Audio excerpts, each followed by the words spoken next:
कलम आपको अली क्लासेज में स्वागत करता हूँ। हाय फ्रेंड, मैं एमडी तौफीक आलम अली क्लासेज में स्वागत करता हूँ। देखिए दोस्त, कल एक वीडियो डाला हूँ क्लास 1, आज क्लास 2 है। तो देखिए, पहला चैप्टर का नाम है प्रकाश का परावर्तन, उसी से संबंधित है आगे, जो बिहार बोर्ड के लिए बहुत इम्पोर्टेंट है, इसलिए मैं इस एपिसोड को लाया हूँ। देखिए दोस्तों, प्रकाश के परावर्तन के नियम को समझने के लिए पहले कुछ पदों को जानना ज़रूरी है। देखिए दोस्त, जैसे हम प्रकाश के परावर्तन को जानेंगे तो उससे पहले उसमें कुछ पद आते हैं, वर्ड आते हैं, उनको समझना ज़रूरी है। जैसे प्रकाश के परावर्तन में आपको बोला जाएगा आपतित किरण। तो जब आप आपतित किरण को नहीं जानेंगे तो प्रकाश के परावर्तन को समझ नहीं पाएंगे। इसलिए कुछ आपको महत्वपूर्ण पद है जो आपको हम यहाँ इम्पोर्टेंट बता रहे हैं। फिर समझेंगे प्रकाश के परावर्तन के नियम। ठीक है दोस्तों, देखिए, प्रकाश के परावर्तन के नियम को समझने के लिए पहले कुछ पदों को जानना जरूरी है। बात सही है। अब आगे देखिए, पहला है आपतित किरण। तो आपतित किरण कहेंगे किसको? तो देखिए, वह किरण जो दर्पण की सतह पर आती है, वह किरण जो दर्पण के सतह पर आती है क्या कहलाती है? आपतित किरण कहलाती है। जैसे मान लीजिए ये सतह है और इस सतह पे जब प्रकाश की किरण आएगी ना, पड़ेगी, तो ये कौन सा किरण हो गया? आपतित किरण। कहने का मतलब है दोस्तों, जब प्रकाश की किरण किसी सतह पे आती है या पड़ती है तो उस किरण को हम क्या कहते हैं? आपतित किरण कहते हैं। समझ गए? ये किरण आ रही है और किसी सतह पे पड़ी तो इसको क्या कहेंगे? आपतित किरण। आगे देखिए दोस्तों, आपतन बिंदु किसको कहेंगे? देखिए, दर्पण की सतह पर स्थित वह बिंदु जहां आपतित किरण पड़ती है आपतन बिंदु कहलाती है। देखिए दोस्तों, हम आपको आपतित किरण तो बता दिए, अब आपतन बिंदु क्या होता है? देखिए, यानी किसी बिंदु स्रोत से आ रही प्रकाश की किरण सतह के जिस बिंदु पर पड़ती है, यानी जब प्रकाश की किरण आएगी ना तो सतह के किसी एक ही बिंदु पर न पड़ेगी प्रकाश की किरण। तो उसी तरह जब किसी प्रकाश की किरण किसी सतह के एक बिंदु पर पड़ती है तो उस बिंदु को क्या कहेंगे? आपतन बिंदु कहते हैं। तो देखिए किस तरह परिभाषा है। दर्पण के सतह पर स्थित वह बिंदु, मान लीजिए ये दर्पण के सतह है, दर्पण है ये, और दर्पण के सतह है, और दर्पण के सतह पर स्थित वह बिंदु जहां आपतित किरण पड़ती है, यानी आ रही है प्रकाश की किरण को सतह के कोई बिंदु पर पड़ेगी, मान लीजिए यहाँ पड़ गया, तो इसी को हम क्या कहेंगे? आपतन बिंदु कहेंगे। फिर से समझिए, दर्पण के सतह पर स्थित वह बिंदु जहां आपतित किरण पड़ती है वह बिंदु आपतन बिंदु कहलाता है। यानी सतह के जिस बिंदु पर पड़ेगी ना तो इसको क्या कहेंगे? आपतन बिंदु। तो यहाँ पे आपतन बिंदु ये हो गया जिसका हम नाम दे देते हैं ए। जो प्रकाश की किरण आई और जिस सतह पे पड़ेगी ना, सतह के जिस बिंदु पर पड़ेगी उसी को क्या कहेंगे? आपतन बिंदु कहेंगे। समझ गए? अब आगे देखिए, अब परावर्तित किरण के बारे में समझेंगे। देखिए, परावर्तित किरण कहेंगे किसको? देखिए, परावर्तित किरण कहने का मतलब हो गया, क्या है उसको समझिए। वह किरण जो दर्पण के सतह पर दर्पण की परावर्तक सतह से टकराकर वापस लौट जाती है, परावर्तित किरण कहलाती है। फिर एक बार और रिपीट कर देते हैं, क्योंकि जो नया स्टूडेंट है, जो कभी नहीं सुना है इस बात को, तो ये समझ में नहीं आएगा, इसलिए हम इसको एक बार और रिपीट करते हैं। वह किरण जो दर्पण के परावर्तक सतह से टकराकर वापस लौट जाती है, परावर्तित किरण कहलाती है। मान लीजिए दोस्त, मान लीजिए कोई सतह है, जब प्रकाश की किरण आई और किसी सतह पे पड़ी, यहाँ पे पड़े, मान लीजिए प्रकाश की किरण आ रहा है और किसी सतह पे पड़ेगा, और पड़ने के बाद वह क्या होता है? परावर्तित हो जाता है। जैसे आप आईना लीजिएगा ना, तो आईना में क्या होता है? प्रकाश की किरण उस पर पड़ेगी और पड़ने के बाद वो प्रकाश को परावर्तन, तब आँख चमकता है। आईना को देखिएगा तो आँख चमकता है, प्रकाश का परावर्तन होता है। तो उसी तरह किसी बिंदु स्रोत से आ रही प्रकाश की किरण दर्पण के सतह पर टकरा पर क्या करती है, वापस लौट जाती है। तो लौटने वाले किरण को क्या कहेंगे, परावर्तित किरण कहेंगे। समझ गए। अब आगे देखिए अभिलंब भी इसमें होता है। तो अभिलंब किसको कहते हैं उसको देखिए। कह रहा दर्पण के सतह पर आपतन बिंदु पर डाला गया लंब अभिलंब कहलाता है। यानी ये दर्पण है, दर्पण की सतह है, सतह जिस बिंदु पर डाला गया लंब, यानी जिस बिंदु पर डालेंगे ना लंब को, उसको क्या कहेंगे, अभिलंब कहेंगे। यानी दर्पण के सतह पर आपतन बिंदु है ना, और आपतन बिंदु पर डाला गया लंब क्या कहलाता है, अभिलंब कहलाता है। दर्पण के सतह पर आपतन बिंदु पर डाला गया लंब अभिलंब कहलाता है। ठीक है दोस्तों, आगे देखिए, हम बनाए हैं उसको भी बता देते हैं। देखिए यहाँ पे है आपतन कोण समझ गया, आपतन बिंदु समझ गया, अभिलंब समझ गया।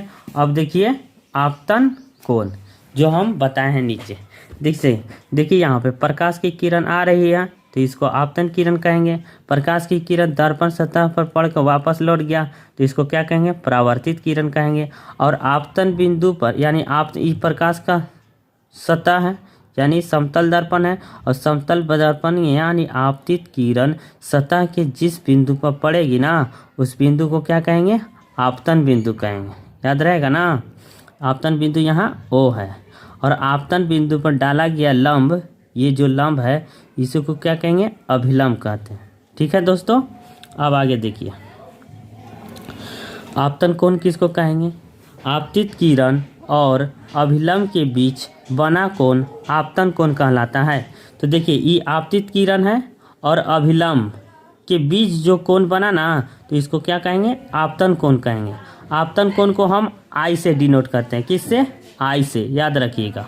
फिर देखिए अब परावर्तन कोण किसको कहेंगे, परावर्तित किरण और अभिलंब के बीच बना कोण परावर्तन कोण कहलाता है। यानी ये अभिलंब है और ये परावर्तित किरण है, इनके बीच जो कोण बनेगा ना, इसको क्या कहेंगे, परावर्तन कोण कहेंगे।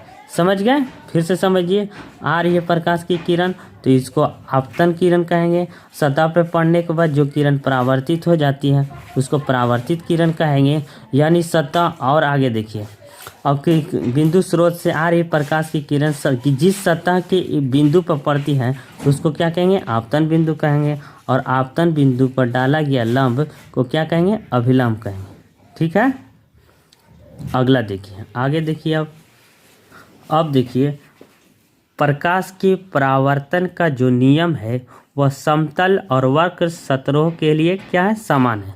क्योंकि दोस्तों हम जानते हैं प्रकाश का परावर्तन जो होता है वह सभी सतहों पर नहीं होता। अब लकड़ी ले लीजिए, क्या उस पर प्रकाश का परावर्तन होगा, नहीं। कपड़ा ले लीजिए, क्या उस पर प्रकाश का परावर्तन होगा, नहीं।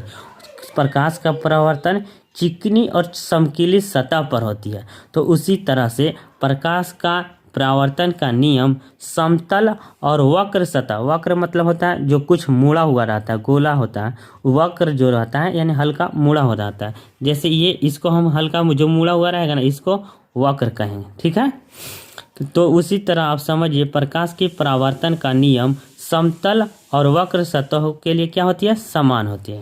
यानी जिस तरह से समतल में प्रकाश का परावर्तन होगा उसी तरह वक्र सतहों पर भी प्रकाश का परावर्तन समान होगा। ठीक है, समझ गए। ये क्वेश्चन पूछता है इसलिए हम आपको डाल दिए। देखिए अब देखिए प्रकाश के परावर्तन का नियम बिहार बोर्ड के एग्ज़ाम के दृष्टि से बहुत VVI क्वेश्चन है, इसलिए दोस्तों इसको बहुत ध्यान से समझिएगा। ठीक है, देखिए प्रकाश के परावर्तन के 2 नियम है। प्रकाश के परावर्तन के कितने नियम है, 2 नियम है। प्रकाश के परावर्तन के कितने नियम है, 2 नियम। याद रखिएगा, आपको ऑब्जेक्टिव क्वेश्चन में ये दे देता है। आपसे पूछेगा प्रकाश के परावर्तन के कितने नियम है, लिखेगा आपको 1, 3, 4, 2, तो आप ऑप्शन में क्या मारिएगा, 2। इसलिए इसको समझना जरूरी है। अब देखिए प्रकाश के परावर्तन का पहला नियम क्या कहता है, तो उसको देख लीजिए।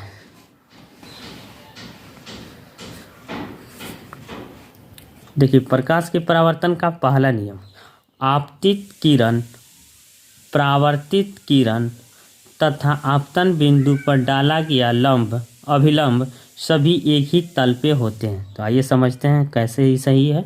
तो देखिए ये आपतित किरण है, आ रही है प्रकाश की किरण तो आपतित किरण है, तथा परावर्तित किरण, ठीक है। ये परावर्तित किरण सतह से टकरा कर लौट गया ना, तो इसी को परावर्तित किरण कहेंगे।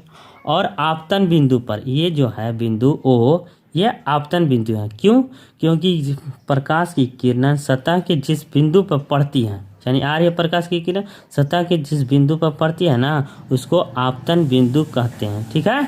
तो देखिए आपतित किरण, परावर्तित किरण तथा आपतन बिंदु पर डाला गया लंब या अभिलंब तीनों एक ही तल पे होते हैं। आपतित किरण, परावर्तित किरण तथा आपतन बिंदु पर डाला गया लंब तीनों एक ही तल पे है ना, एकदम सही है। एम और एन तल है, कोई सतह है या तल है, तो बताइए तीनों एक ही तल पे है ना। तो प्रकाश के परावर्तन का पहला नियम यही बात बोलता है कि आपतित किरण, परावर्तित किरण तथा आपतन बिंदु पर डाला गया अभिलंब तीनों एक ही तल पे होता है। क्लियर है दोस्तों? आगे देखिए दूसरा नियम कहता है, प्रकाश के परावर्तन का दूसरा नियम है, आपतन कोण परावर्तन कोण के बराबर होता है। तो आपतन कोण परावर्तन कोण के बराबर होता है। सबसे पहले हम समझ गए हैं कि आपतन कोण कहते किसको है, परावर्तन कोण कहते किसको है।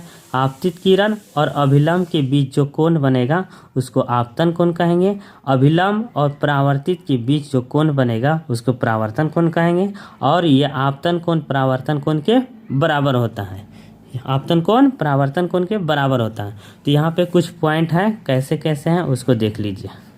याद रखिएगा ये आपतन कोण परावर्तन कोण के बराबर होता है। ये प्रकाश के परावर्तन का दूसरा नियम है। आगे देखिए आपतित किरण ओ पी और ओ क्या है, आपतित किरण, आने वाली प्रकाश की किरण को आपतित किरण कहते हैं। परावर्तित किरण जो जाने वाली प्रकाश की किरण को परावर्तित करते हैं, ओ और क्यू परावर्तित किरण।